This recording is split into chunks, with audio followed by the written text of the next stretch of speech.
to the Between the Pages podcast. Today we're going to be talking about Choices 3.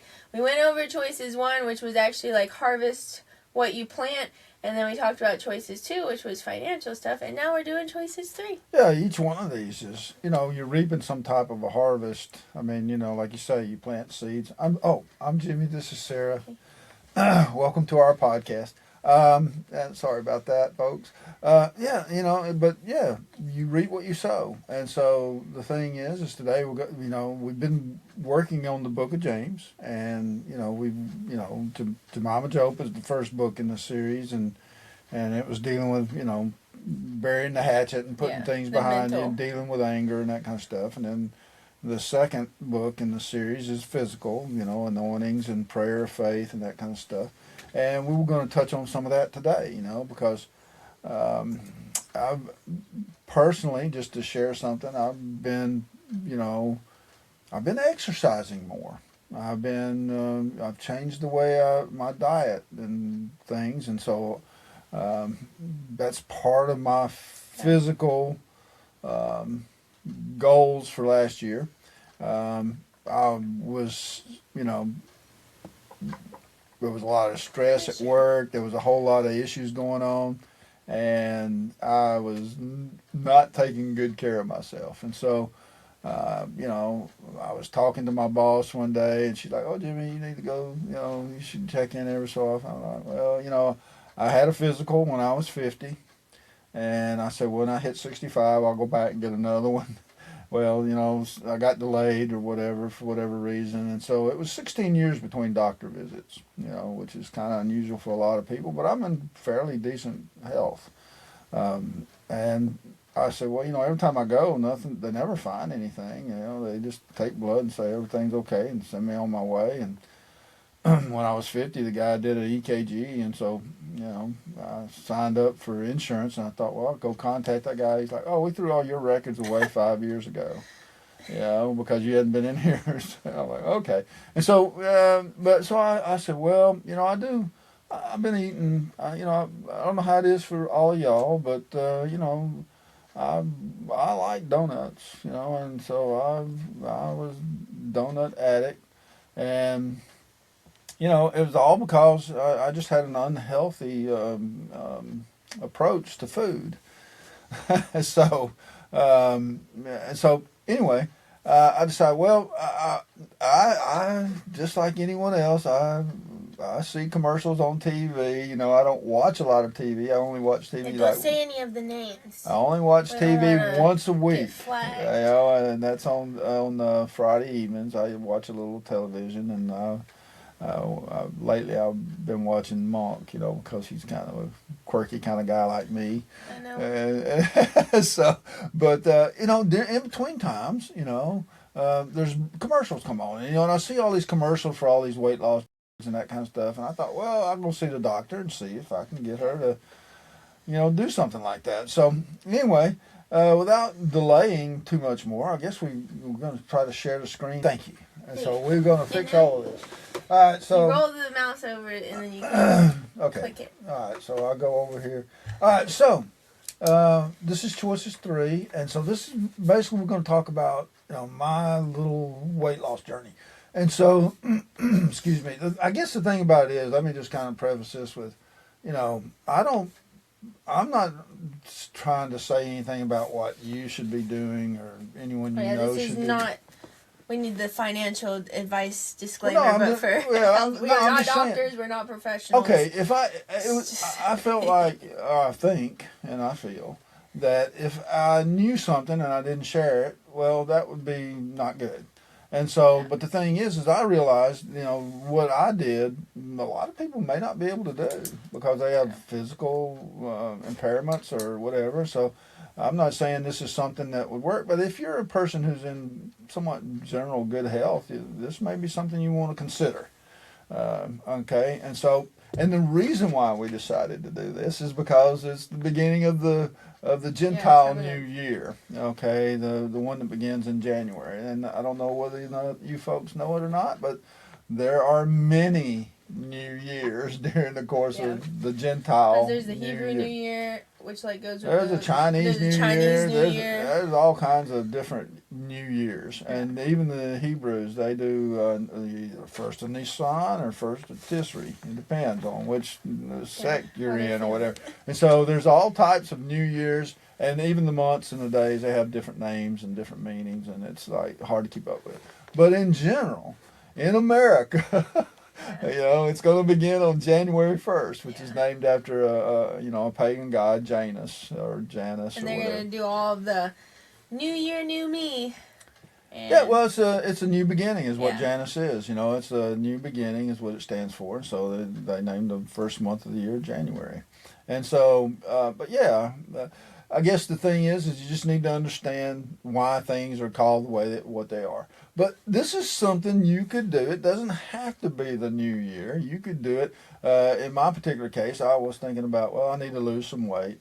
I've been, abusing myself, with food, I guess. And, the first part of it was I came to the realization that, well, I just had an unhealthy thought process about food. And, the thing is, well, I need to square that away. And so I'm looking at the book of James, and it's one of my favorite books because I don't know, for whatever reason, I relate to it. And you may not relate to it. But in setting all this up, the first thing is you got to think about, what are you doing? Okay, now, and the reason I put this up here is that first clip up at the top up there where you see Byron one way and Macon one way. Well, which way is which? Which way is which, literally? Literally. I mean, you're driving down the road and I mean, you don't know where you're at. It's not like you're like, oh, I've driven down this road 800 times. You don't know which way. You don't have a GPS. You don't know which way is which. But seriously, which way do you go? What you're saying is true, but I had driven down this road many times until one day it occurred to me that I looked at this and I saw this sign differently than the way I knew it should be seen. And so which way is it? Is Byron straight ahead and Macon to the right? Or is Macon straight ahead and Byron to the right? Which way is which? And so the thing is sometimes, I had been sitting around and I had seen these commercials and I thought, well, I should, go to the doctor and get her, or I now know it's a her, but get the doctor to prescribe to me a weight loss drug. And so I went in and they filling out paperwork on me and all that kind of thing. And it's kind of interesting because the lady's like, you don't go to the doctor much, do you? She's the assistant or whatever. I'm like, well, no, I go to God most of the time. If I got some ailment or some problem, I just pray. I don't know what everyone else does, but, that's what I do. And usually it works out. And so I hadn't been there. I just I see the great physician. And she's like, like nodding her head like, okay, we get y'all in here all the time, or I don't know what she's thinking, but she was nice about it. And so then the doctor comes in, and I was talking about this or that or the other, and she's looking at me, and she can see I'm a little. I said, well, I wanted to come here today and see if I could get one of those weight loss drugs, to help me lose some weight. And she's like, well, Jimmy, you're going to have, I'm not going to do that. I'm not going to give you that. She says, you're going to have to think differently about food than you've been thinking. And I was like, I guess if I was doctor shopping, I could have just said, well, fine, I'll go find another doctor and get one and give it to me. But I'm like, okay. And she brings out this log sheet. And she's like, I want you to start recording everything you eat, on a daily basis. And so I'm like, okay, I can do that. I don't mind doing that. And she said, then you come back and see me here in about 60 days and we'll take another look at what's going on. And then 60 days actually turned into 90 days because of some other reasons and whatnot.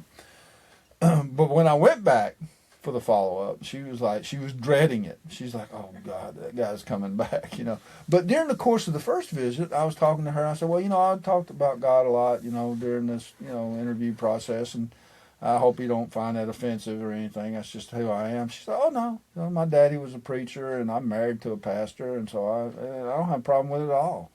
I think it's actually good, that you have. And I'm like, wow, I have found a doctor that I can like. Yeah.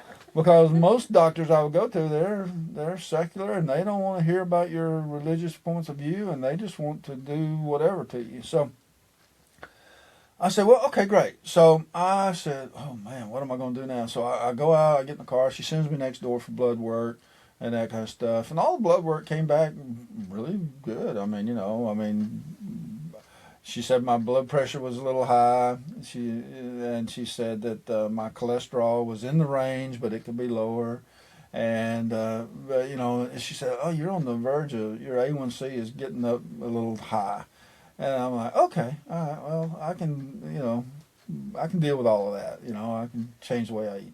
But so I come home and I'm like, well, I got to change the way I think about food. And so I don't know what everyone else does, but my nighttime event is I go to bed at night, I lay there, and I'm like, thank you, Lord, for today. Thank you for, and it's just a long, you're a great God. Thank you. And it's a long list of thank you, thank you, thank you, thank you, thank you, thank you, thank you. And usually what happens is I fall asleep thinking. I never get to the end of anything. I wake up in the morning and go, oh, I was praying, I fell asleep. And so I don't know how it works for anyone else, but I fall asleep pretty quick. It takes about 5 minutes and I'm out. And so, but the thing is during the course of this prayer tonight, I'm like, Lord, you got to help me. I needed to think, my doctor told me that I need to think differently about food. And you can take this for what it's worth. I woke up the next morning and cravings were gone. No more cravings. I don't crave donuts. I don't crave cake. I don't crave sweets. It's all gone. And, it's like, wow. That's all I had to do. I mean, I hope it's that simple for other people, but that's all I had to do. And along the way, I've told my doctor I've stood in front of the Little Debbie cake shelf. I'll probably get a commercial for that on here. But I stand there and I've committed diet fornication. I have lusted after those cakes, but I'm able to just walk away. I don't have to reach out. I don't have to take the box off the shelf. I don't have to take them home. I don't have to do any of that. But I used to. I couldn't do that. Even when Eleanor comes over and she brings her, are they Little Debbie's? Yeah. Are those little trees? Oh, those little Christmas tree ones. I love those. Eleanor loves them. Great. But I just look at them now and go, okay, I don't need that. And so she's probably really glad that she gets the whole box to herself. And so that's what we're trying to do is we're trying to go, okay, if you look at the book of James, first of all, you got to figure, oh, by the way, Macon is straight ahead and Byron is to the right. Okay, just so you know. Okay. You've never been there. You've never been there. The other one is this sign. And I think my first time ever driving, because, even though I rode in the car as a kid, my first time driving to Fort Valley, I hit this sign. And if I didn't have Mama in the car with me to tell me which way to actually go, this intersection is still, I've driven through this intersection so many times, and even still I'm sometimes like, which way is the way? And there's like 6 different red lights. And so it's like this lane and this lane might have a green light, and you can go this way, and that way, or this way. Yeah. And it's like, okay, pay attention at that red light. Yeah, and so that's the thing. I mean, you look at that picture there, and the thing is, I put this one here because it's the easy one to understand. Yeah. Depending on your perspective, and we're going to get to that next, you're coming from a different direction. The sign looks totally different. Yeah. Okay, and so the thing is everybody has a different perspective on what I'm talking about. And the thing is I'm just working to relate to you my perspective. And so here on the property, when I get down to at the bottom of the hill, there's a fork in the road. And there's a fork in the road that's kind of level and shady. See it there? And it's level. It's shady, it's cool, it's inviting. That's to the right. The path to the left is uphill, it's in the sun, and it's hot. Okay? And so you have a choice to make. You have a choice. You can take the easy path or you can take the not so easy path. And so during the course of this year, I've become more accustomed to not taking the easy path. And I hoof it up the hill and that kind of stuff. And I found it gets my heart rate up and it gets my everything up. And my blood pressure, we're going to talk about that, is, back when I first went to see her, it was like 140, which I thought was okay. But she's like, no, it's too high. She wants to put me on the, blood pressure. I'm like, I'm resisting. Now I go out, I hoof up and down the hill. I come back, I take my blood pressure 109, 106, that kind of thing. And so it's like 106 over 74, 109 over 75, that kind of. And so it's like it's good blood pressure. I don't need. And so the thing is we're going to step through this. There it goes. There we go. All right. So perspective. Okay, so if you're coming from the east to the west, this is what the sign looks like. If you're coming from the west to the east, that's what the sign looks like. And if you're going south to north, that's what the sign looks like. And so it's like these signs are not the same for everyone, is what I'm trying to point out. The paths aren't the same.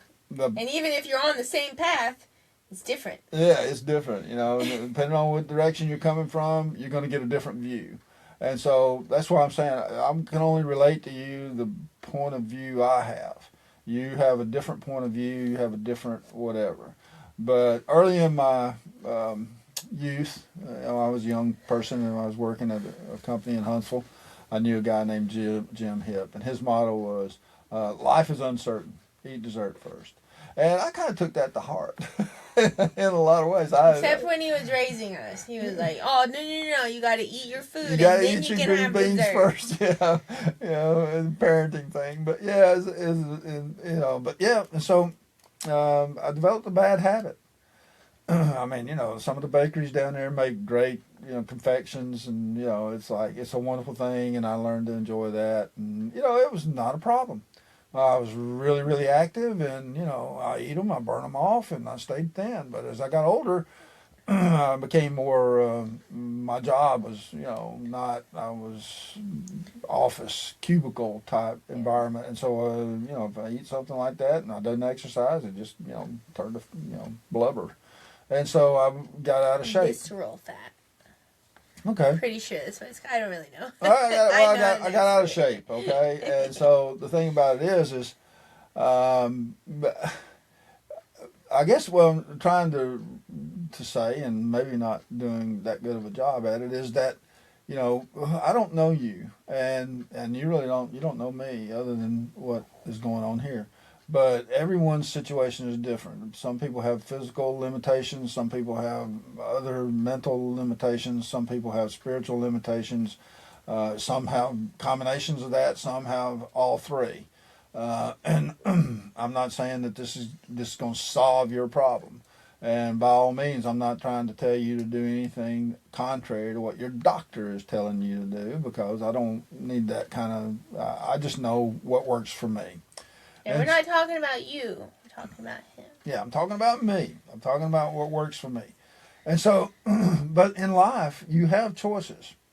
And, just realize the choice you make and the path you put yourself on is one you're going to have to deal with the consequences of. Or it's not necessarily consequences. You're just going to pull in that harvest. Well, whatever you're planting, you're going to bring in that harvest. I agree with that. I agree with what she's saying. But these are the words that my doctor used with me. Jimmy, lose weight or live with the consequences. That's what she told me on the first visit. When I went back for the second visit, 90 days later, I had lost 38 pounds through diet, changing my diet, and exercise. And she told me when she came in, she was dreading me today, because I was on her appointment list and I was coming in to see her, and she was dreading that. She was not happy that I was going to be there today, because she figured it was going to be, oh boy, no change, You know, I mean, I don't know if she was thinking, you know, like I wasn't going to be the best patient. I don't know what she was thinking, but she was not looking forward to our visit. And I handed her my sheets, and she looked at them, and she saw that I had gone. She looked at my weight, and she saw that I dropped 38 pounds, and she's like, "This is amazing. This is amazing." I'm like, "Well, I want to share this with you." I went home and I prayed about taking away the cravings. And I woke up, and I know you may not, or may not believe this, but I woke up the next morning, cravings were gone. She's like, "I can believe it." I'm like, "Whoa," you know. And so I'm like, you know, because she's a minister's wife, right? So she's like, you know, she believes in the power of prayer, you know. And she's like, "You are doing great. You are doing fantastic. You know, your blood pressure's down. Your cholesterol still needs it's down, but it's in the good range. But she'd like to see it lower. And you know, your borderline A1C stuff, you're down, you know, like 5 or some number like that. You need to continue to work these numbers down." And I'm like, "Okay, great, I can do that." And so you know, so that happened, and you know, I guess I surprised her. You know, I kind of surprised myself, to tell you the truth. But the way this sign works is, it's like I say, it's different for everyone. But as you're driving along, you're going to see left turns, right turns, or the only lane. And so my thing was, well, I got to get into the only lane. I want to be in the only lane. I want to be in the lane that works. And so I got to looking at the Jemima Job that we previously did, and we dealt with the 7 stages of grief that are biblical stages. And, you know, in James chapter 5, verse 12, it's talking about don't be swearing, don't be angry. And if you're going to say yes, let it be yes. And if you're going to say no, let it be no. And then the second part of that was prayer of faith. And I'm sure there are lots of people out there that have prayed the prayer of faith. And they may not have gotten or achieved the result that they wanted to have. But that doesn't mean they didn't have faith. That just means that that wasn't the answer. Okay? And then, you know, so that's the current book we're working on. With Memsville and Living Water and the Prayer of Faith and that kind of thing. Jemima makes the prayer. That's the book we're currently working on. And then the next is the book after that, and the treasure that they go and they seek out. That's actually going to be 2 books, a nest and treasure. And, you know, it's dealing with lost souls. And so the first part is mental health. The second part is physical health. And the third part is spiritual health. And, you know, not so much your spiritual health, but the spiritual health of others. And, you know, converting them and bringing them to know Jesus is probably one of the greatest things that you can do. Put this 515 in there because that's basically what we're looking at. We're looking at James chapter 5, verse 15. Okay, the prayer of faith. And the thing is the book of James says you can't be double-minded. Well, there's this sign down in Georgia, around LaGrange or somewhere like that, and you come up to it, and it points both directions. And so, you know, it's like you can go either way. Well, you know, but you can't go both ways. You know, so you have to choose. You have to pick a choice. You have to go left or you have to go right, but you can't go both ways. But in a lot of people's minds, they're double-minded. And the book of James cautions you against being a double-minded person. Early in the book, in chapter 1, it's talking about a person who's double-minded. One day they're this way, the next day they're the other way. And it's usually because of their emotions. You know, a logical person makes a decision and sticks with it. And then, you know, if they need to change their mind, they do. Or if they make major, you know, decision and they need to make minor modifications to that decision, they do that. But they're not fluctuating back and forth like, I'm going to do this today, I'm going to do that tomorrow, whatever. And so that's the way it was with me. I made a decision. I needed to lose weight. And so I stuck with it, especially after I had such encouraging words from my doctor. And, you know, she gave me a sticker. The stickers that she reserves for children, I guess she figured I had a child's mind or whatever, so she gave me a sticker. She said, "Good job," sticker. And so I kept my sticker that she gave me. I kept it in front of me. It was just one of those reminders of, "You're doing a good job, Jimmy, keep it up." And that's exactly what I did. And so the thing is the book of James is an interesting book in that, it's like, who is it written to? But some people don't necessarily agree with the book of James. And so when you're looking at the book of James, you might want to think, well, in the beginning it tells you who the book is for. And so might want to decide, well, am I one of those people? Am I one of the people that the book was written to or for? If that's the case, then you might want to consider taking a look at it. There are a lot of people who, oh no, that doesn't apply to me, kind of thing. And so, and I'm not here to convince you that it does or doesn't. It's not. That's all I know is I read the book, I internalize what it says. When I encounter situations, I fall back on it. I do what it says. I get results. Yeah. So, turn the page. And so the thing is like we just recently talked about, is the book starts out, it's like a greeting from James. And James is a servant of God and of the Lord Jesus Christ, which we know are one and the same. But the book itself is written to the 12 tribes of the dispersion. That's James chapter 1, verse 1, right in the beginning. And so what you have to decide when you're reading James is, well, am I one of the 12 tribes of the dispersion? That's what, and so I don't know. Most people, I could not go back beyond my grandparents, genealogy-wise. Oh yeah, me too. What do I got? I got you. Yeah. And then your mother and on her line, I can go back a little bit more. Go back to great grandparents on her line. The great grand. Great. But after him, I don't know any of their names. You can go back to great grandparents. Yeah. On my side, you could go back to great grandparents. I can only go back to grandparents. Yeah. Okay, and so, so. Sorry.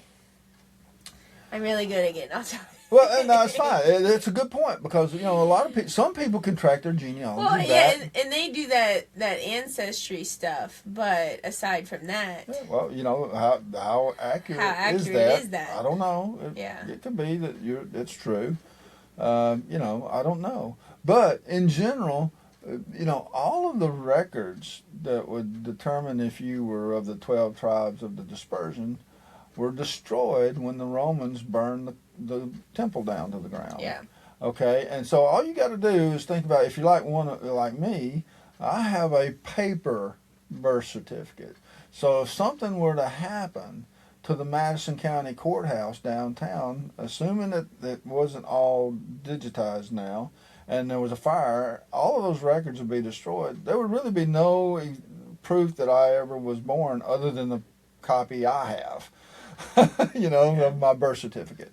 But eventually, over time, my children aren't going to keep up with that. They're not going to do whatever. So, and the thing is that's in general, that's what has happened to you. You don't know what your genealogy is. Yeah. You don't know if you are actually one of the 12 tribes. And I guess the thing is that's a personal thing. You have to figure that out for yourself. The way the Bible reads is, if you're not one of the 12 tribes, well, you are a member of the family via adoption. And so it's just as though you were a member of the 12 tribes. You just can't trace your lineage. And so in that sense, I would think that the book of James would apply to you too. But, some people would get real technical about it. Oh, well, it's, I can't prove I'm in the genealogy. It doesn't apply to me. Okay, fine, whatever. But the thing is what you need to think about is the fact that you are here today in the present time is because of a lot of decisions that were made by different people you don't even know to decide that, oh, we're going to get married, we're going to have a family, we're going to have children, we're going to do this, we're going to do that. And they are people that have lived their life and passed away, and you don't even know who they are. Yep. That's... And there's not even like a record of them anywhere. Yeah, not a record of them anywhere. Right. In some people, cases, they might have, some families might have a record of 20 generations. Yeah. But that's not everybody. So if you're like, well, we have every single thing written down for our family for the time it existed, that's cool, but that's not everybody. Well, 20 generations sounds like a lot, right? But I mean, let's just assume that a generation is 70 years. 20 generations is only 1,400 years. Yeah. And so you take 1,400 away from 2,500, which is where we are right now, you're at 1,100. Yeah. 1,100 AD. Yeah.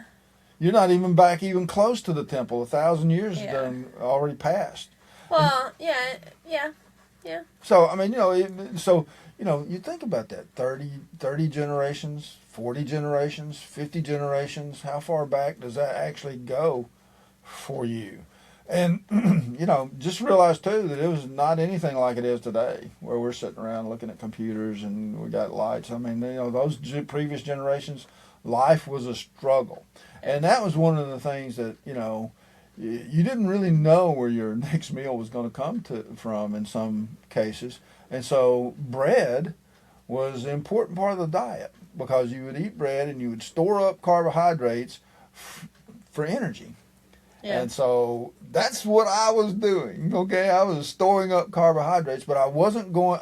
my next meal, it was not a question about if I was going to eat once or twice or 3 times a day. I've had 3 meals pretty much ever since I joined the service. 3 meals and a cot is what they provide, and that's what I got. And I've had 3 meals ever since, and so every day. But I'm like, well, I had to change the way I thought about food. And so I broke this out to show you, okay, the first, 7 through 12 is mental, 13 through 18 is physical, and spiritual is 19 through 20. And so I put a line through there connecting them, because basically they're all connected. Your mental, physical, and spiritual health are all connected. And so, it shouldn't be too difficult to understand, well, I have a mental part to myself. I have a physical part to myself. And then I have this Holy Spirit part to myself, my spiritual self. And so my spiritual and physical combination equal what's known as a soul. And so that's your soul is your physical and spiritual combination, according to the book of Genesis. So other people think about souls as just spiritual, but the two together, you will eventually, the physical body you have will eventually be replaced with a spiritual body in which your spirit will live, and that'll be a different existence that's not covered here because, well, that's future. Stuff for another time. Yeah, stuff for another choices. All I can do is recommend that if you're watching this and you don't believe in Jesus, you need to change the way you think and become a believer. And so I circled this because it's written to the 10 tribes of the dispersion. 12. And so the thing is... 12. Huh? 12. The 12 tribes. I'm sorry, I said 10. Well, the 10 tribes, they were dispersed first, and then the last 2 were dispersed after. But the book itself was written to the 12. And so the thing is I guess the thing, you need to think about, okay, I think this book applies to you. I think it applies to your family. I think you're part of the 12 tribes, that kind of thing. If you don't think that, well, then really, maybe you shouldn't read this, because it's like reading a letter. Somebody postman delivers a letter to some neighbor next door, and you open it and read it, or something. It's like that. I don't know, but I think everybody falls into this category. So to open the curtain. And so the thing is and what we have Bibles today. And in the good old days of James, when this book was written, there were no Bibles. Okay, so you have to think about that. But since then, we had, a Greek Bible, we've had a Hebrew Bible, we've had all this. And then we had a Bible that was written in Latin and whatnot. And eventually the English people decided to create this thing called the King James Version of the Bible. And the original King James was written in a kind of a Old English. It's really difficult to follow. The 1611 Bible. In that Bible, in the front end of that Bible, the translators wrote a letter. And they said, look, we did the best job we could translating this Bible. Okay, so, we may have made mistakes, or we may have done things because if we had said something different, it could have cost us our head or our lives, or we would have been in prison. So you just need to read the Bible in that type of context. Along the way, somebody decided that, the King James Bible is a little difficult to read, and so we're going to put together the New King James Bible. And so, and it's gone from there. I mean, you got NIV, you got EGS, ESG, all kinds of different Bibles, out there.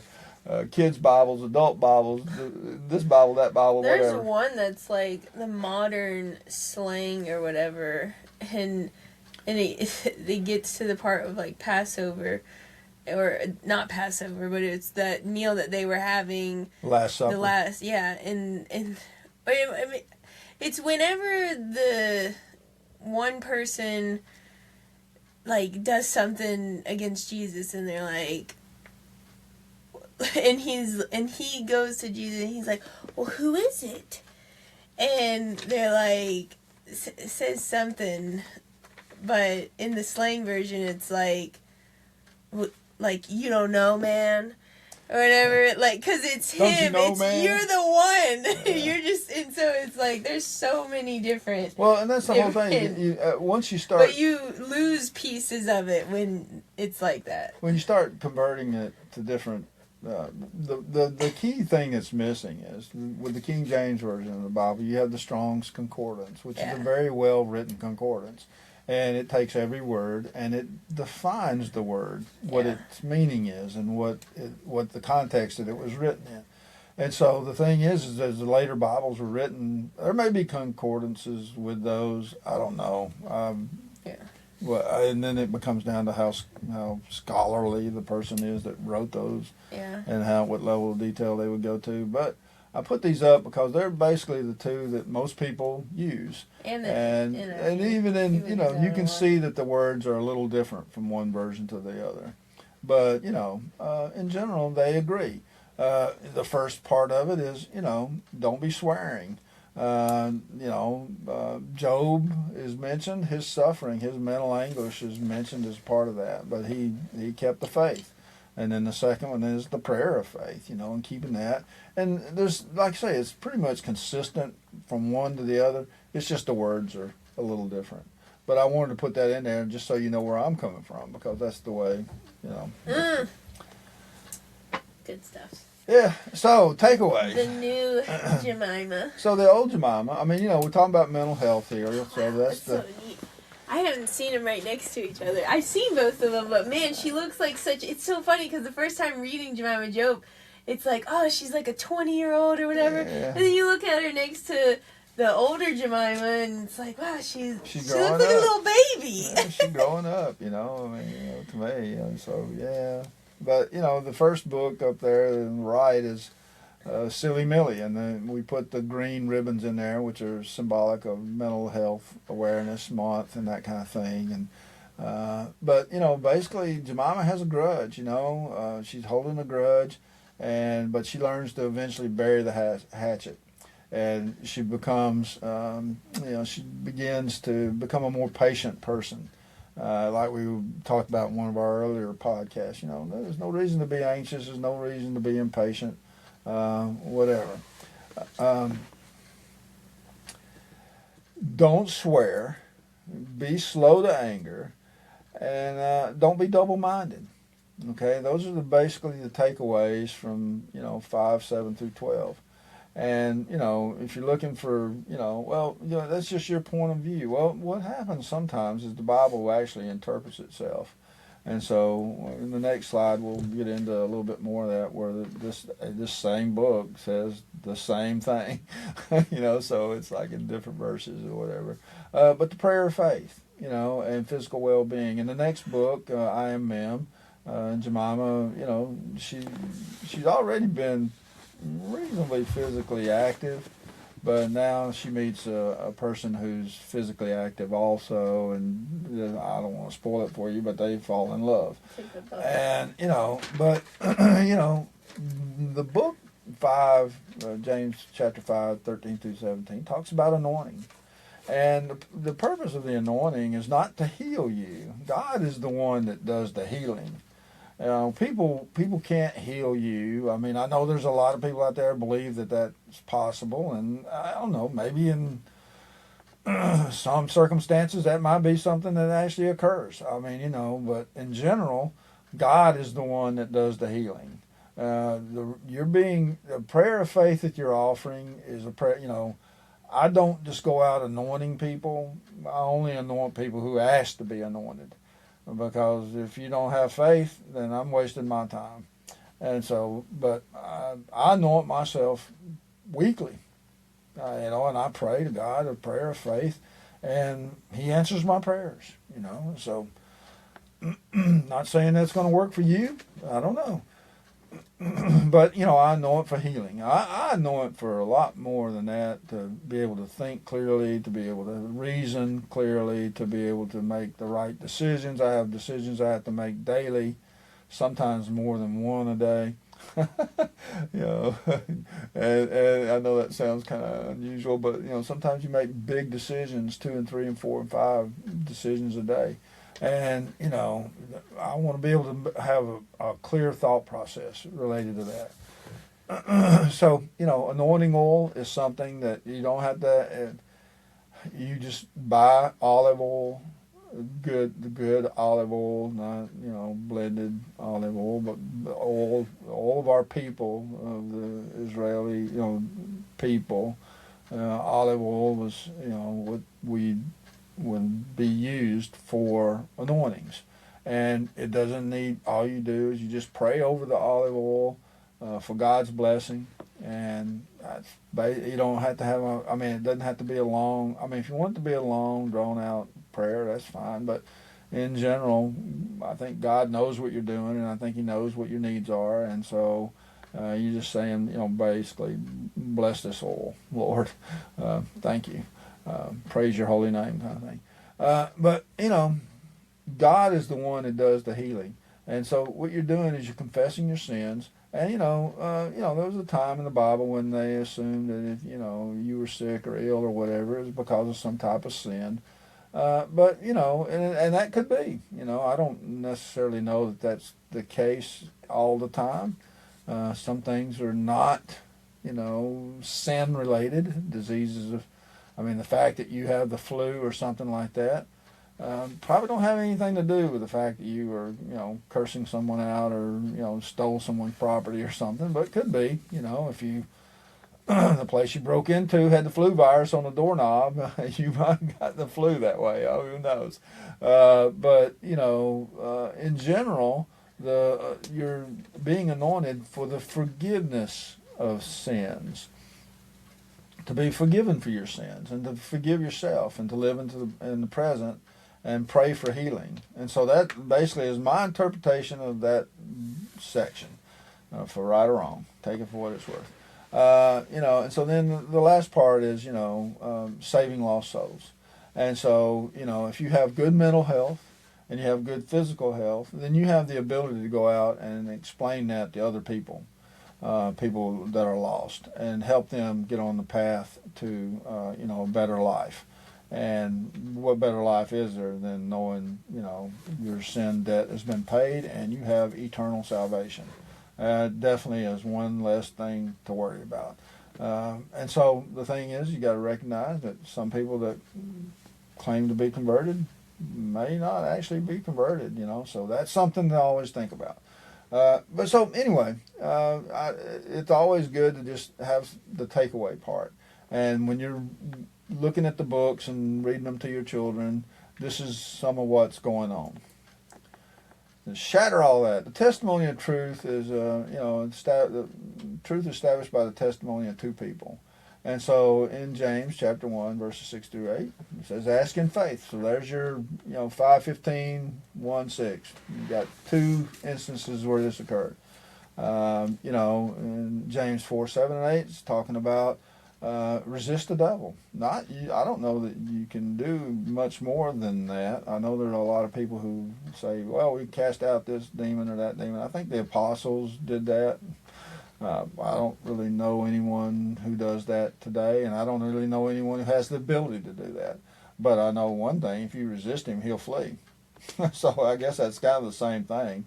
Resist him and he'll leave. Most people that have those type of influences, well, they're not resisting. And so if you draw near to God, he'll draw near to you. And so the thing is I always explained it like, there's God is this tower here, and you're out here going around him. And then somewhere along the way you decide, I'm going to move away. Well, God doesn't really move. He just stays right here. What happens is you draw back near to him, and he is now nearer to you, is the way I interpret that. But like I said before, don't be double-minded. That's James chapter 7, chapter 4, verses 7 and 8. And then, don't speak evil of other people. That's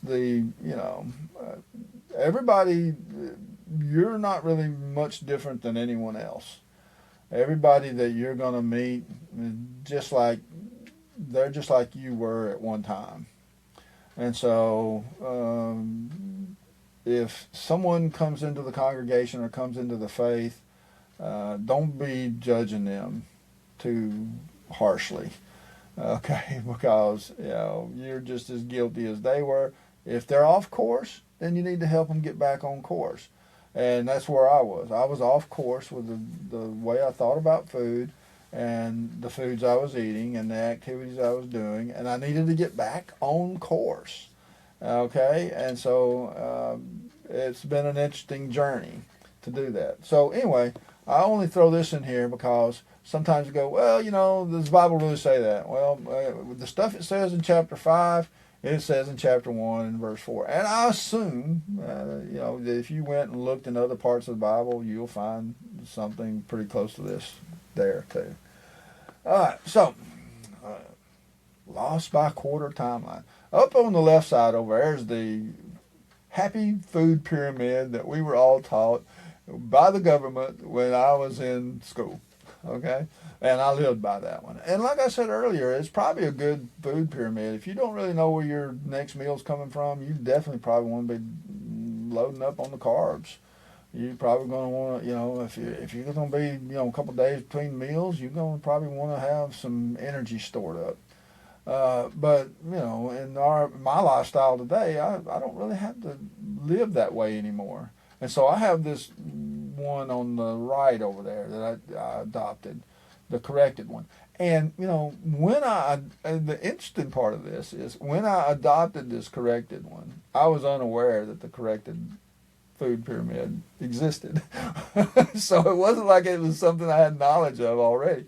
It was only an awareness I came to as time went by. And so I went in. She wouldn't give me DRUGS. She wouldn't give me those. And she said, oh, you're going to have to change your diet. And so I'm like, okay, no sweets, low carbs. And so that's what happened in the first quarter. I lost 38 pounds. My blood pressure was holding around 140, and I started walking. During the second quarter, I kind of transitioned away. My diet now is very low carbs. I'll have like one piece of bread a day. But I do fasting. I go to bed at night. I fast until noon. I know some people, you cannot do that. And so I don't recommend that if fasting is a problem for you that you do that. But one of the things I have found is reading the Bible, fasting is a good thing. Fasting is good for your body. It's good for your digestive tract. It's good for you in general. Not something, and I have to admit, when I first started, it was a little uncomfortable but my body got used to it, and I lost another 30 pounds. In the meantime, I mean, so now you're looking at, in the course of 6 months, 68 pounds gone. And my blood pressure went from 140 to 120. And on the way to the mailbox one day, I realized, wow, an accident happened out at the mailbox. I ran back to see what happened, more like a trot. And I realized at that point I had not run anywhere in 5 years. Ever since COVID hit, I had about 6 years now. Up to that point, I hadn't run anywhere. And I thought to myself, well, I've got this hill that I hoof up and down all the time. I'm walking. Maybe I ought to try running up that hill. And so when we did I hit 1,000 video, I ran up that hill for y'all. Up the hill. Yeah, and I think what we're going to do is we're going to tag on to the end of this presentation the run up the hill, without the charts and other stuff that got put on there. But it was interesting when I ran up that hill. I started out, I was in the darkness. He did not notice this. It was his videographer noticed the person that does the all editing. my editing noticed and pointed it out to me. I was in the darkness because of the clouds. Because of the clouds. The clouds are over. But as I was running up the hill, the clouds left, and I came out into the light. Yeah. And I thought that was really symbolic of my journey and what's happened to me over this period of time. And so I'm running up the hill ever so often now, and I can actually run up the hill. And, I don't know. I'm 68. I don't know what that means to anyone else, but it seemed like it was worth sharing. It's a pretty intense hill. It doesn't really look like that in the pictures, but it's one of those hills, like, people come here and they're like, oh, I can drive down there, and then they look at the hill and they're like, my car's not making it back up that hill. It's about a 45-degree angle. Yeah, so it's not just, the pictures, it doesn't look that steep. But it's pretty steep, and it's decently long. Yeah, so it's not just a little, oh, he ran up the hill. It's like, yeah. I hope when I'm 68, I can run up that hill. Well, you have to take care of your body. If you're out there abusing yourself in your youth, then your knees are probably going to be shot, or your ankle or your hips are going to be in bad shape. So running may not be something you can do. But anyway, so I went back. My weight's down, my blood pressure's down. I'm in the third quarter now. I've lost another 8 pounds. My goal is to get down to 210. But who knows where I'll go from there. I have about 10 more pounds to go. As I'm walking and running, I'm adding lifting and strengthening my arms and my upper body. I can get up and down pretty easy. My legs are in good shape. So I stack a lot of wood. I stack truckloads of wood. I mean, big pieces of wood too. I mean, chunks that we put in the boiler out there to heat the house. And so the thing is in the fourth quarter, I'll go back for a visit sometime in March. The beginning of basically the fourth quarter. I'll be into it probably by about a couple, 2 or 3 weeks. I'm going to go into maintenance mode. And so the thing is it doesn't do any good to change the way you think about food. Go out, lose weight, and then go back to what you were before. And so what we're talking about here is it's a change. It's a change for forever. I mean, it's not the same. I mean, you're not going to be able. Now, I'm sure, along the way, like Thanksgiving came, y'all, and so I had a piece of coconut cake with pineapple on it. It's like a southern recipe. It's hard to resist. I had a slice, and it took me a week to undo that. But it doesn't mean just because you get into this that you aren't going to have setbacks, if that's what you want to call them. But in general, you should, and it was all because, oh, come on, you can do it. One little piece won't hurt. All that kind. Y'all, I'm sure you've been on the receiving end of that convincing argument, and so you give in, and to be polite or whatever reason it is, you give in, and in doing so, there's the consequences. My doctor says, you gotta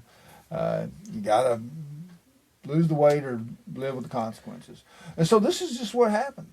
And so you can see it's like 30 pounds, 38 pounds, that's 68 plus the 8.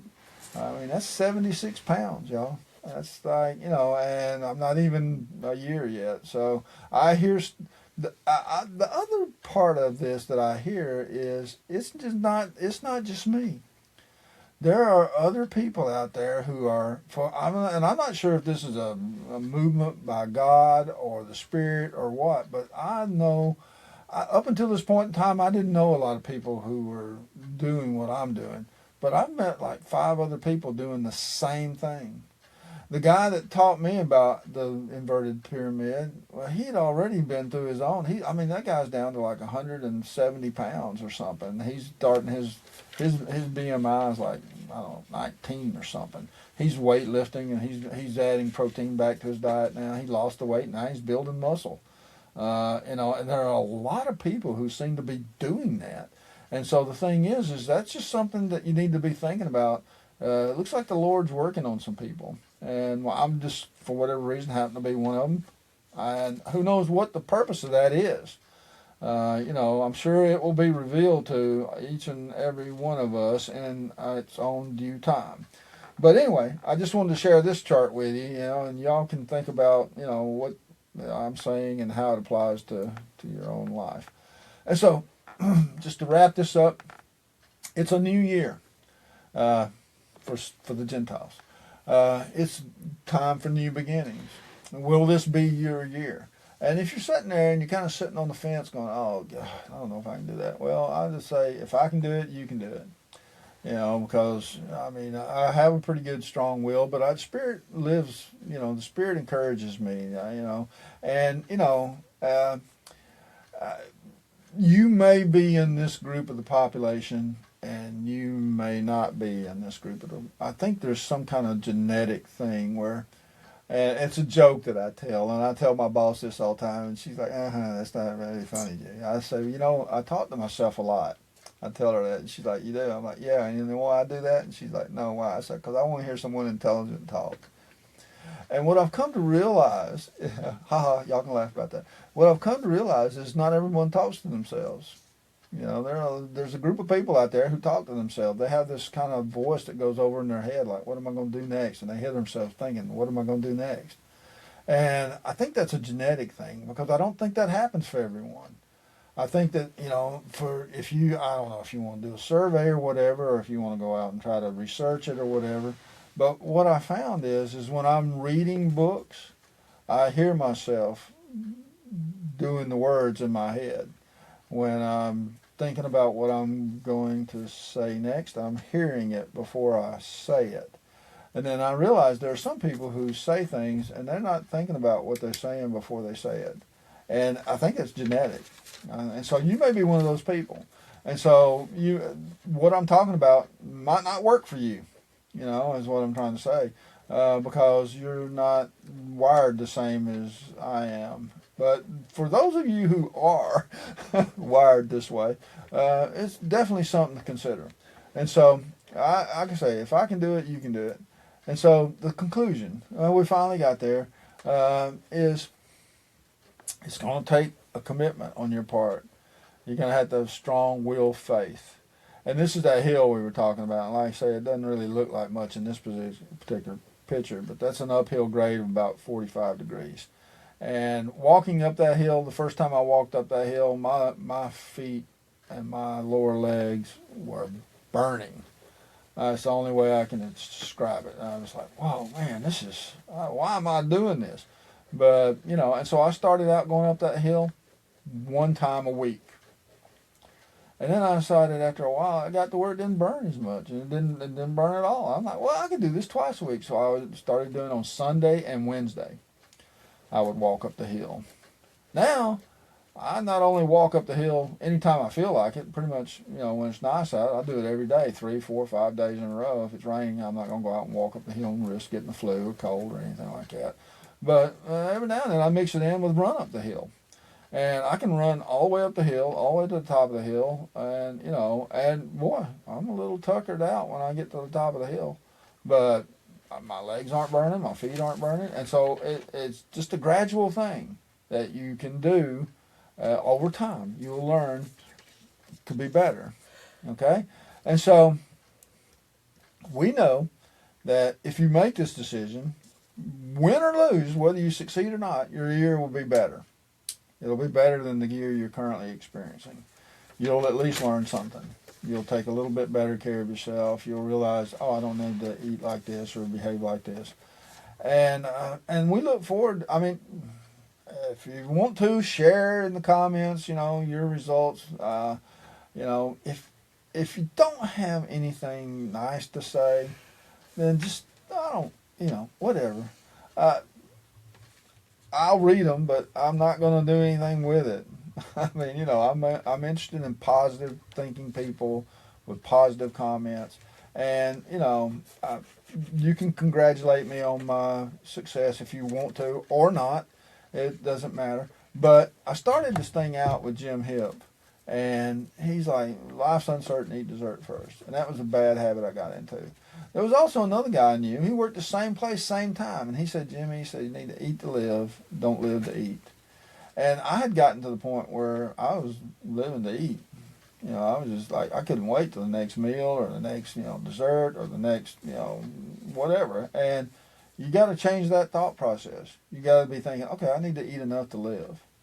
And that was how I started out initially with, before the craving thing went away. I thought, well, I'll just reduce my portion size. Because you go out to some of these restaurants, man, they put enough food in a serving to feed 3 people. And I've seen people just, do it all. They take it all. And it's like the portion sizes are too large. And so you need to cut back on your portion sizes. And, that worked for me. I lost about 8 pounds doing that. But I didn't get the results I got with the 30-something pound loss until I started actually changing not only the portion sizes, but the portions, what they consisted of, what the content of those portions were. And so there's my name, there's my whatever. You can, send me an email or send me a comment in this, and I would not take the time to do this if I did not care about you.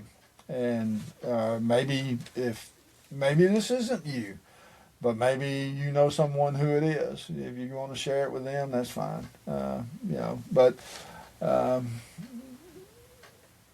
I think this approach is you'll wind up healthier. You won't have all the chemicals in your body from the other approach that have side effects and other problems associated with that. So that's the end of that. Sarah's going to make the presentation end. I know it's a little long, but we'll probably trim it down to at least 60 minutes. So, and Happy New Year, Happy New Beginnings. That is all that we have for you this time. Make sure you like, subscribe, and follow for more on the Between the Pages. Yeah, and I think she's going to put the video at the end, so hang around for that part. Oh, yeah. Me running up the hill part.